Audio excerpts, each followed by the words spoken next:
They say if you fail to plan, you plan to fail. So in today's video, we're going to talk about goal setting, but more importantly, goal getting.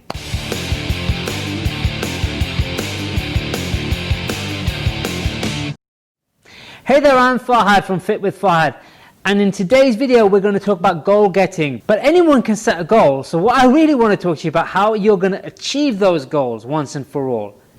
And listen, if you're new to my channel, welcome to Fit with Fahad. This channel is all about helping people just like you who want to get fit, get healthy, and achieve a lean, athletic physique without looking like a steadied-up bodybuilder. So if you want to look more Bruce Lee than Lee Priest, you're in the right place, and you're going to want to subscribe to this channel, click that bell notification, like this video so you don't miss a single video that I upload. I upload usually on a Monday, Wednesday, and Friday, so you're going to get lots of good, valuable content from me.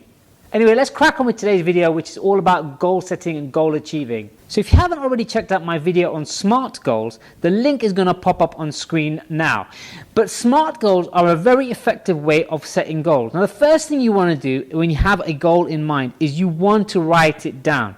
Okay, there's a saying by Mark Victor Hansen that says, "Ink it, don't think it." In other words, if it's just a thought in your head, it's not going to be as powerful as a goal that's written down. So the very first fundamental rule is write that goal down and have it somewhere you can see it regularly. Have it written down in various places like on your fridge or in your kitchen, in your bathroom, in your car, etc. So you constantly get reminded of this goal that you've set for yourself. Now, a goal is kind of like a blueprint. You wouldn't build a house without having a fundamental foundational blueprint as to what you want your house to look like.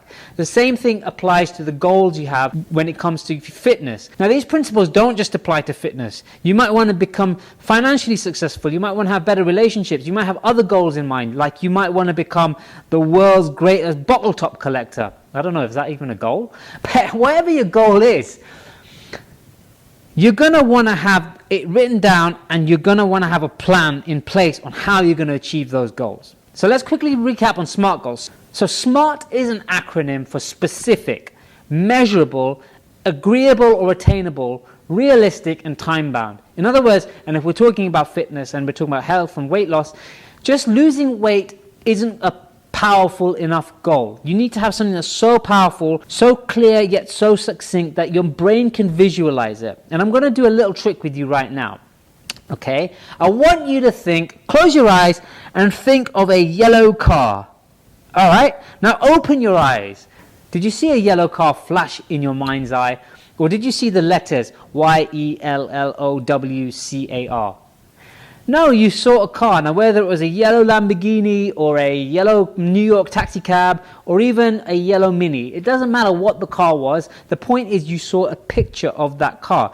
So your brain thinks in pictures. So you want to make sure that whatever your goal is, it's clear enough that you can visualize it. And this is why SMART goals are so important, because you want them to be specific. So just losing weight, like I said, isn't specific enough. But saying you want to lose X amount of body fat or weight, that is a little bit more specific. Then you want to make sure it's measurable. In other words, you want to be able to measure whether you are getting closer to achieving that goal. So things like weight, fitness levels, the amount of weight you're lifting in the gym, these are all measurable goals that you can make sure that you're checking off to see if you are getting closer to your goal. If you're not getting close to that goal and the measurements are staying where they are, then you know something's not working right. So this is very powerful and very important when it comes to actually achieving the goals you've put in place. The next one is attainable or agreeable. In other words, it's got to be something you agree to, or it's attainable for you. In other words, if you're somebody that wants to achieve a goal like getting lean and healthy and fit, but you refuse to go to the gym, or you just want to watch Netflix all day and binge on popcorn, chances are you're not going to achieve that goal. It's not something you have personally agreed to. It's also going to be something that you agreed to that is your goal. You've got to make sure that it's attainable and agreeable. The next one is R, which is realistic. So realistic is kind of like attainable, but you have to make the goal realistic. You have to be real about the time frame and what you're trying to achieve. In other words, if you are trying to become fitter and healthier and say, look, next month I'm going to race Usain Bolt and beat him in a 100-meter sprint. Now, unless you've just drugged Usain Bolt with some sort of sleeping pill, tied his hands together, tied his feet together, and blindfolded him, chances are you're not going to beat Usain Bolt in a 100-meter sprint. The point I'm trying to make is it has to be a realistic goal. For example, if you say that you want to get a six-pack in 6 weeks, but you're at 30% body fat, it's just not a realistic goal. So set a realistic goal. And the last one is it's got to be time-bound. In other words, there's got to be a deadline for it. A deadline is a very, very important thing because it keeps that pressure up in your mind. If you don't have pressure, you're not going to want to achieve that goal. Now, one of the secrets that we as fighters have that help us get really fit really quickly and lean really quickly is when we get told that we have a fight, we have a date given to us and we have a date to work with, so we can plan our fight camps based around that date. So it could be an 8-week fight camp, it could be a 12-week fight camp, it could be a 16-week fight camp, whatever the date of that fight camp is, we can then plan our training and our weight loss in accordance to that fight camp. So those are SMART goals. Another really important thing about goal setting is it's got to be your goal. Make sure that this goal is something you want to achieve and is not to please other people. One of the biggest problems when it comes to fitness related goals is people say, oh, I want to lose weight because I want my partner to like me or love me, or I want this person to like me, or I want this person to be happy with me, or so-and-so says I need to lose weight. No, it's not got to be about somebody else, because there's no motivation when that person goes away, or it's got to be your own personal goal. It's got to be from you for you. So make sure that this is a goal that you want, not to please other people. Now let's talk about how you're going to achieve these goals. So here's a really, really clever little trick that I've learned from an Olympic athlete. I learned this one from Derek Redmond, and I applied it to my own life after I learned this goal setting technique. And it's the biggest mistake people make when they set goals, and you might be making this mistake as well. And that mistake is you set a goal and you focused on the goal. Let's say your goal is to become the heavyweight champion of the world. Now, that's not a problem if you're a fighter and that's your weight class and your goal is to knock out your opponent to become the heavyweight champion of the world. The problem is you cannot change external factors that you have no influence over. What you do have influence over when it comes to that goal is your nutrition, your training, your lifestyle, the amount of rest you get, etc. So from that point of view, your goals should revolve around your habits and around the things you can control. And when we talk about habits, it reminds me of one of my favorite quotes of all time. It was accredited to so many people such as Marcus Aurelius and Aristotle, but the quote goes like this: we are what we repeatedly do. Excellence, therefore, is not an act but a habit. And what this means is people think that achieving great things in life is all about this great feat that you have to achieve, that one act, or those big things, those big acts, those big feats. But realistically, the results you get in your life, whether they're your physique, your health, your finances, your relationships, are a result of the daily habits and rituals you have around that topic.